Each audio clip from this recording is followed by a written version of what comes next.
জয় যুৱতী, তুমি এতিয়া বিপদমুক্ত। যোৱা তুমি নিষ্কি হলৈ আৰু মই যাওঁ আপোন কৰ্তব্যত। হে কুমাৰ, কোন আপুনি? দেউতা মানৱ কিম্বা গন্ধৰ্ব কিন্নৰ? দয়া কৰি দিয়ক মোক আপোনাৰ সত্য পৰিচয়। আপোনাৰ পৰিচয় বিনে নাযাওঁ বোলোতে মই নিষ্গৃহলৈ। আৰু মোৰ পৰিচয় শুনক। মইতো ৰাজকন্যা, মই নাম মোৰ সাবিত্ৰী। শুনা তেন্তে সাবিত্ৰী মোৰ সত্য পৰিচয়। নাম মোৰ সত্যবান, পিতৃ মোৰ দৈম্যত সেনে অৱন্তীৰ ৰাজন। নিষ্ঠুৰ উগ্ৰসেনৰ অত্যাচাৰত হেৰুৱাই দুই চক্ষু, হেৰুৱাই অৱন্তীৰ ৰাজ সিংহাসন। সেই বনে বনে কৰিছে ভ্ৰমণ, আৰু ময়ো আজি বনবাসী পিতৃ মাতৃৰ লগতে। আপুনি মোৰ প্ৰাণৰ দেৱতা সাবিত্ৰী, দুখুনি বৰমাল্য গ্ৰহণ কৰি অভাগী প্ৰাণ ভিক্ষা দিয়ক। আজি ভাগ্যৰূপে মোক কৰক। নাই সাবিত্ৰী, মই তোমাক গ্ৰহণ কৰিব নোৱাৰিম। বনবাসী মই তোমাক কিদৰে কৰিম পালন? যোৱা সাবিত্ৰী, সেই আশা তুমি নানিবা মনতে। আপুনি তেন্তে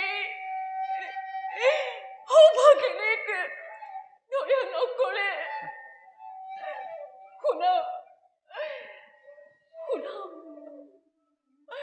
যাক মই অতদিনে স্বামীৰূপে হিয়াৰ মাজত কৰিছিলো স্থাপন, সাবিত্ৰী, এতিয়া মোৰ আশা নিৰাশা হৈ যাব। দেৱৰীকে কোৱা কথা কি মিছা হৈ যাব? নাই নহয়, শুনক দে।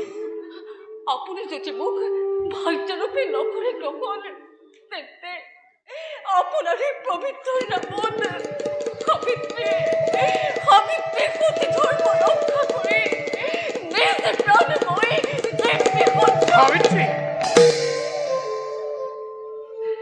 সাবিত্ৰী, তোমাৰ বাক্য সৰুগত কৰি তোমাক মই কৰিম গ্ৰহণ। মাথো তুমি এতিয়া যোৱা আৰু মই যাওঁ সেই দুৰাত্মা উগ্ৰসেনক বিচাৰি। যাওক নাথ, উগ্ৰসেনক পৰাজয় কৰি মোৰ পিতা সৰহকৈ মুক্ত। লোকনাথ, সাবিত্ৰী, যাত্ৰাৰ বেলা পুষ্পমালা মোৰ বিজয় পাব।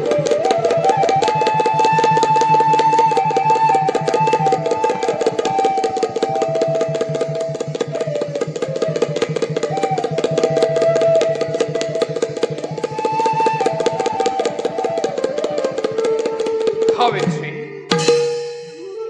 আজিৰ এই শুভ ক্ষণত তোমাক মই পত্নী ৰূপে কৰিলো গ্ৰহণ। সাবিত্ৰী, তোমাৰ বাক্যই যেন সত্য হয়, এবে মই নিজ কৰ্তব্যত হওঁ গ্ৰহণ।